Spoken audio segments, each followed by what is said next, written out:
अगले वीडियो में हम बात कर रहे थे स्वराज्य की नींव। उसके पात्र थे रानी लक्ष्मीबाई, मुंदर, तात्या, जूही, रघुनाथ राव और सेना नायक। मुंदर और जूही रानी लक्ष्मीबाई की दो सखियां थी। हमने देखा था कि रानी लक्ष्मीबाई को अपनी प्यारी झांसी शत्रुओं के हाथ में चले जाने का दुख है। स्वराज्य की मंजिल हर बार पास आकर दूर चली जाती है। रानी स्वराज्य को पास आते हुए देखती है, पर तभी हिमालय जैसी बाधाएं उनके मार्ग में आ जाती है। जब वे इन बाधाओं को पार करती है तो मुसीबतों के महासागर सामने उमड़ आते हैं।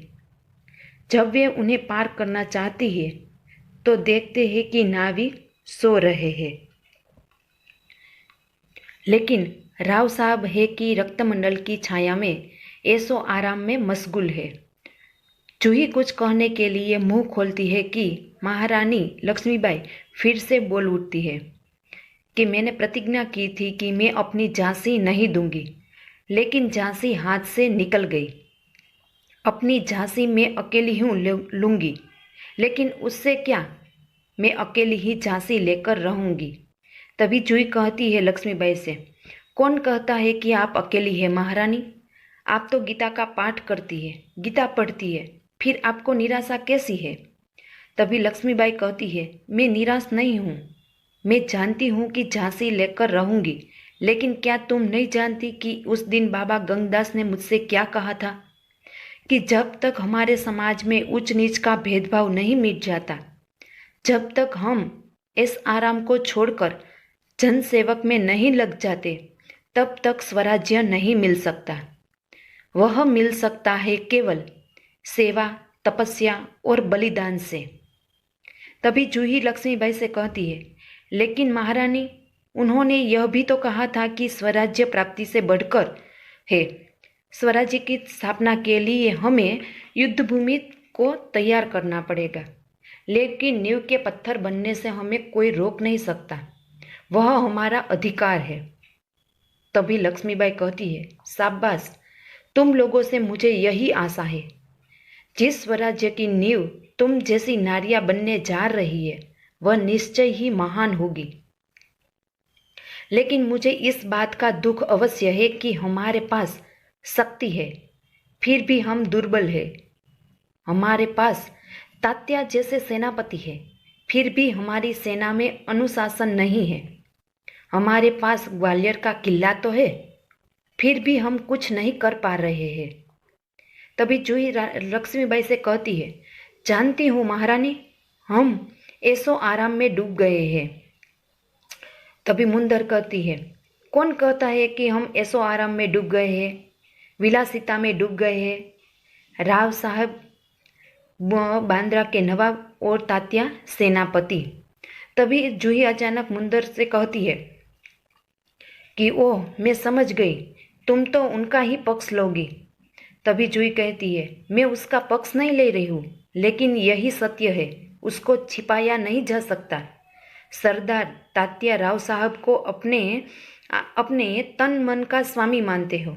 तभी मुंदर कहती है, तुम उनको अपना स्वामी मानती हो?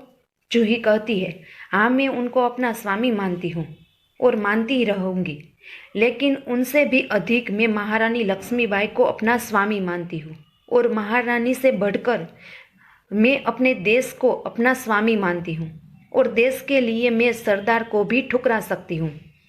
जूही कहती है, हाँ रानी, मैं स्वराज्य के लिए नाच सकती हूँ, बराबर नाच रही हूँ, परंतु ऐसो आराम में डूबने के लिए मैं अपनी कला को किसी के गले की फांसी नहीं बना सकती।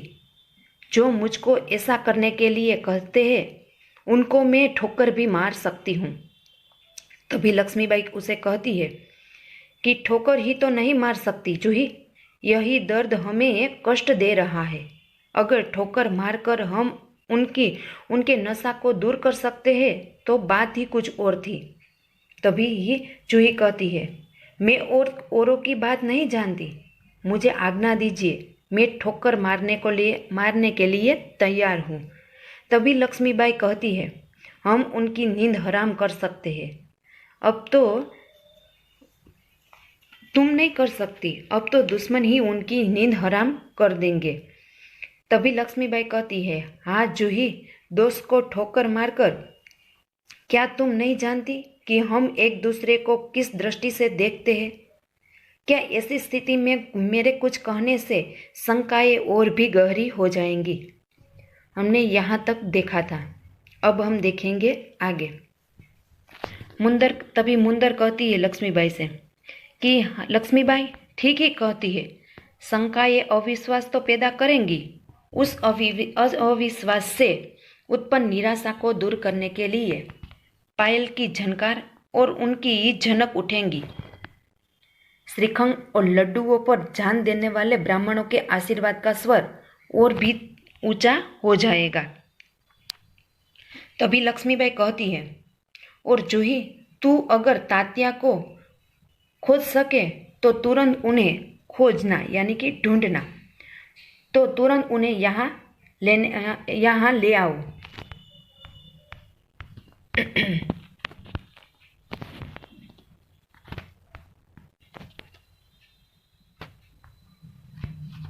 तभी जूही कहती है, खोज क्यों नहीं सकती? आपकी आज्ञा होने पर मैं उन्हें पाताल से भी खींच कर ला सकती हूँ। तभी रघुनाथ राव आते हैं, महारानी आपने सुना? तभी लक्ष्मीबाई कहती है, क्या रघुनाथ? तभी रघुनाथ राव कहते हैं, लक्ष्मीबाई, जनरल रोज की सेना ने मुरार के पेशवा की सेना को हरा दिया। तभी जूही क्रोधित होकर कहती है, क्या पेशवा की सेना हार गई? लक्ष्मीबाई कहती है, पेशवा की सेना हार गई ये अच्छा नहीं हुआ, अब पेशवा की आंखें खुलेंगी। रघुनाथ, अपनी सेना को तैयार होने की आज्ञा दो। रोज ग्वालियर का किला नहीं ले सकेगा। तभी रघुनाथ राव कहता है, मैं जानता हूँ वह कभी नहीं ले सकेगा। मैं अभी सेना को कुछ यानी कि युद्ध के लिए तैयार करता हूँ, केवल आपको सूचना देने के लिए आया था। लक्ष्मीबाई कहती है, और जूही तुम भी जाओ, लेकिन ठहरो, शायद सेनापति तात्या इधर ही आ रहा है। जूही कहती है, जी हाँ, ये तो सरदार तात्या ही है। लक्ष्मीबाई कहती है, कहिए सरदार तात्या, आज आप इधर कहाँ से कैसे भूले पड़े? तभी तात्या कहता है, लक्ष्मीबाई, मैं किसी के लिए सरदार हो सकता हूँ, पर आपके लिए तो केवल सेवक ही हूँ। तभी लक्ष्मीबाई कहती है, इतने बड़े सेनापति को इस प्रकार एक नारी के सामने झुकते लज्जा नहीं आती? लज्जा यानी कि शर्म। छोड़ो इस बात को, यह तुम्हारी विनम्रता है, लेकिन यह तोपों की आवाज कैसी आ रही है? कौन सा उत्सव मनाया जा रहा है? तभी तात्या कहता है, बाई साहेब, आपको हमें लज्जित करने का पूरा अधिकार है, हम इसी योग्य हैं, लेकिन जो कुछ हो रहा है वह आप जानती ही है। लक्ष्मीबाई कहती है, शायद ब्रह्मभोज के उपलक्ष्य में तोपें चल रही है, श्रीखंड और लड्डुओं के लिए घी शक्कर को कमी नहीं पड़ेगी। तभी जूही कहती है, सरकार, इस बार इनको माफ कर दीजिए। तभी जूही कहती है तात्या से, लक्ष्मीबाई, ये आप यूं कब तक फटकारती रहेगी? लक्ष्मीबाई, तो कहती है, अच्छा, लेकिन तभी मुंदर आता है, सरकार सेना तैयार है। लक्ष्मीबाई, तो मैं भी तैयार हूँ।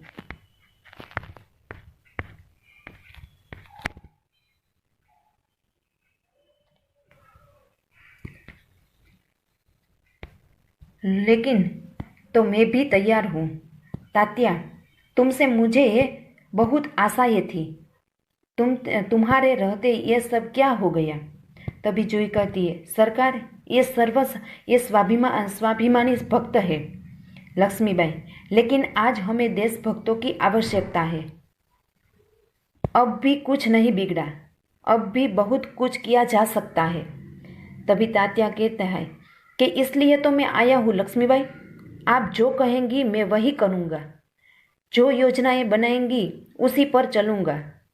तभी लक्ष्मीबाई कहती है, तो जाओ तलवार संभाल लो।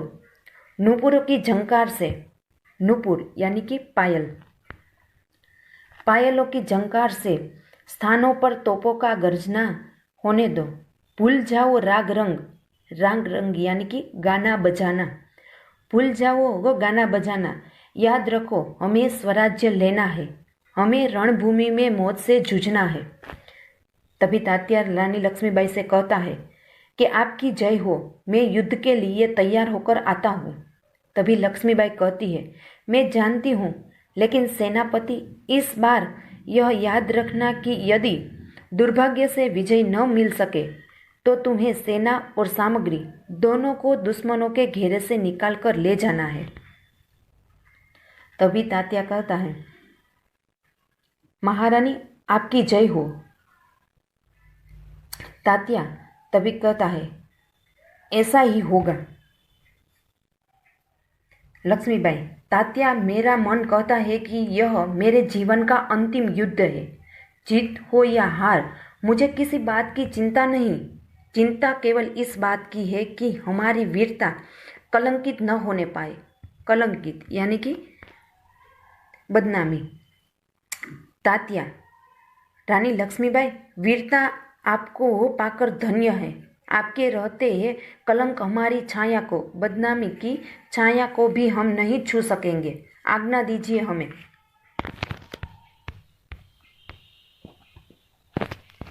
लक्ष्मीबाई, मैं सीधा युद्धभूमि में जा रही हूँ, देर ना लगाना। तभी मुंदर कहते हैं कि सरकार आज मैं बराबर आपके साथ रहूंगी।